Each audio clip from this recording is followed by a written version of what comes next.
Hi, Mum. Hi, Jess. Just before we start, I have something to share about No Silly Questions. We're renaming ourselves. Oh, are we? No Silly Questions about technology in square brackets. Oh, okay. Yes. Still no silly questions. We're just making it a little easier for people to understand what we talk about. Okay. So today on No Silly Questions, what is our about? Today we're going to talk about second brain and capture tools. So the capture tools, can you remember where they come from? So that's from the book Building a Second Brain by Tiago Forte.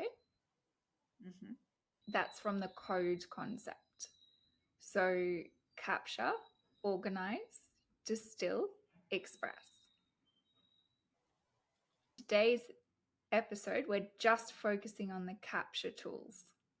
All right. Okay. Yeah? So what do you know about capture tools already? Well, I thought capture tools was the way you store the information that you've gathered. Now, I understand there's different ways you can store it. Yeah, so it's the way that you collect the information. Right. The way that I would interpret storing it, that would I would say fall under the O, so under organize. All right. Mm-hmm. Capture stage, what we're doing is we're taking information from different places. So it might be an article or a podcast or tasks that we have to do. We're figuring out what systems we can use to actually capture that information so that it's stored in central places so we can then organize the information. Organize it in a way that you'll know how to access it. Yeah, so organize it in your second brain. So what questions do you have about capture tools specifically? Well, probably most importantly is a privacy. Once you capture information, is the privacy, is that in a secure place? Yeah, so that's a hard one to answer. There's no yes or no answer because you're relying on third-party tools to capture the information. So maybe a place to start, do you want me to show you my capture tools? Okay. So remember, we've got capture, organize, distill, express. Mm-hmm. So these are my current capture tools. So if you've watched our second brain episode, these are going to look a little bit different. So when I listen to a podcast, I listen to it in Snipped, which is an app for your phone. And then when I'm listening to it, it actually lets me highlight sections that I like. And then it's automatically pulled into Obsidian because there's a link between Snipped and Obsidian. So anytime I listen to a podcast, it will automatically get sent into my second brain in Obsidian. So if I have an article, I will save it in Reader, which is a program developed by Readwise. And so that's a read later app. So generally when I'm looking at articles, I don't have the time to actually read them. So I'll save them in Reader. And then when I have time to read the articles, I'll go to Reader and then I can actually highlight things that are relevant. And then that automatically goes into Obsidian as well. So there's that automatic connection between Obsidian and Reader. So both of these will go into my inbox. And are these Snipped and Reader, are they for like suitable for iPhone or Android phones as well? I believe so. And so this is where the privacy question comes in, because the terms and conditions for using Snipped and the terms and conditions for using Reader are probably different. There might be some overlap, but they're two independent companies, so they might have different terms and conditions. And are they both free? Read-wise, you do need to pay. I know Snipped does have a paid version. So I'll include all the links to these in the description as well if anyone wants to look at them. So that was one of the questions, privacy, but I think you've answered another question I had is the collect tools, are they paid or free? Well, you've just sort of touched on that anyway. Yeah, so then we only spoke about two of my capture tools. So this is Google Keep. So that's the equivalent of Apple Notes, and that one is free if you have a Google account. And then Google Calendar is what I now use to store all of my tasks. So I was using Todoist, but I'm now adding them straight into my calendar through Google Calendar. So that's also free. And then the third one I use to capture information is Airtable, which is free. Yeah, which is what you send me. Yeah. And so with these three tools, not everything will end up in Obsidian, but I still include them in my capture tools because they're part of my workflow for any information that comes in to my life. So now you're saying that Snipped and Reads, they're tools that you use, collect tools you use.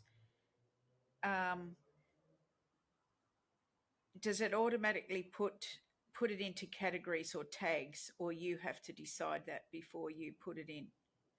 So I decide that, and that's based on your workflow within your second brain.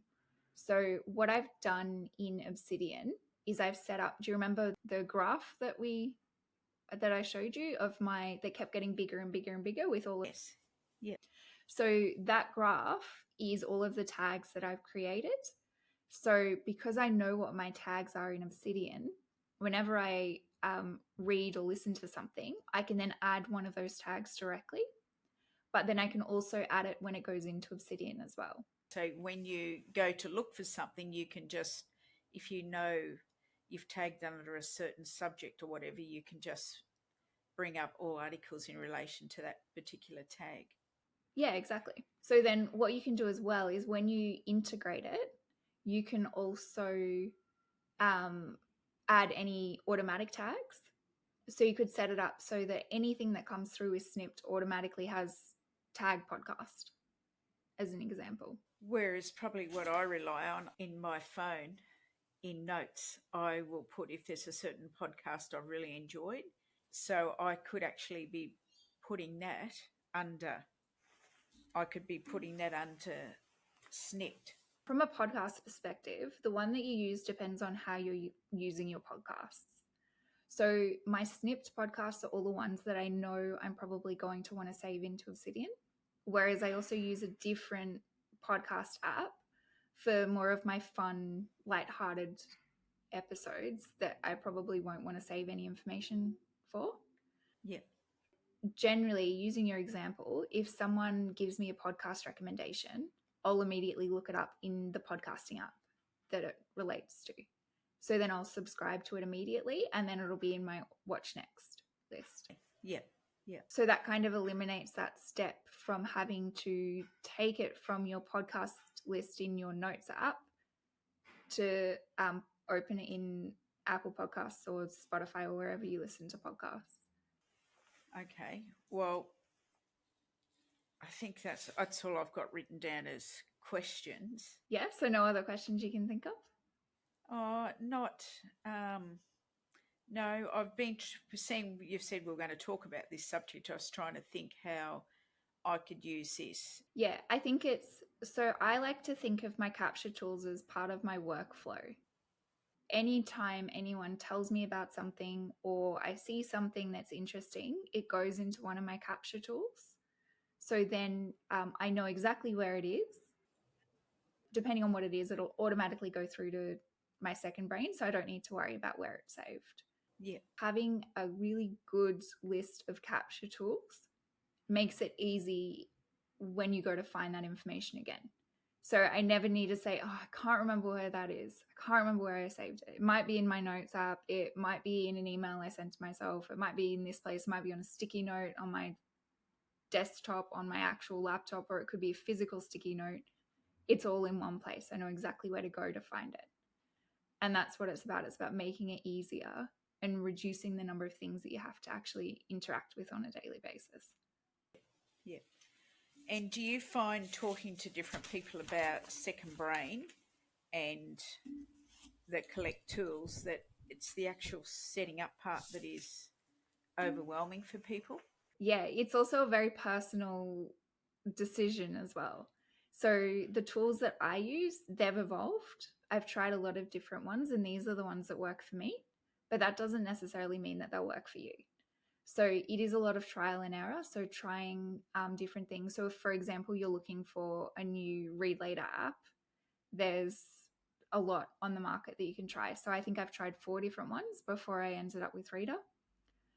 But the other thing I now look at when I'm looking at new collect tools is, can I automatically integrate it into Obsidian? Yeah. Because I know for me, everything that I engage with is likely going to end up in Obsidian somehow. So if they already have that automatic connection, then that's going to be something that I'm going to be more interested in than if it can't automatically connect to Obsidian. And if you've put something else into Obsidian before in relation to that same subject, but you can't remember if you have or not, if you uploaded a more recent document or information you've gathered, it will collate it with the other information you've already got stored. Yeah. So with my tags, and then remember, once it's in my inbox, I then go through it. Yeah. I'll add any extra tags that I might not have included. So then it'll end up with all the other information I have. But then I don't go through and identify if I have overlaps until I actually need to do something with that information. And how often, when you say you go through it, your inbox, how often do you go through that? Like daily or several times a day? No, so it's supposed to be once a week on a Sunday, but I'm very slack at the moment with it. So I'm still trying to figure out the best time. All right, so it's not a daily. It can be a daily. It depends on your individual workflow, but I think for you and how you're using it, you don't need to look at it daily. Yeah. But then it also depends. So like with Airtable, for example, I have a lot of lists in there that I use for different things. And some of those, if I don't update them regularly, then it can take me an hour to add everything that I need to add into there. All right. To kind of do those types of ones more regularly. But if it's just sorting through everything that's come into my inbox during the week, that's something that is easier just to do weekly. So I think I need to sort out my second brain first. Yeah, that sounds good. And then, yeah, just figure it out, and you can change it along the way. Like mine, the one I just showed you, that's evolved since the last time we did our second brain episode, and that's okay. And as you said, what's suitable for you may not suit me. Exactly. And I think because I have an Android phone as well, that's a distinction. Yeah. Yeah, there are going to be apps that work better with Apple and apps that work better with Android. Yeah. But I will link all of my capture tools in the description if anyone is interested. Okay. What other questions do you have? That was the only questions I had, Jess. So, what are capture tools for a second brain? Well, I thought it's like selecting a digital format to store and organise a list of your ideas in a smart and easy way. And then if it's automated, that makes it even better. Okay. Thanks for joining us. No silly questions about technology, that's right. And if you have any comments or any new topics that you'd like us to cover, please include them in the comments.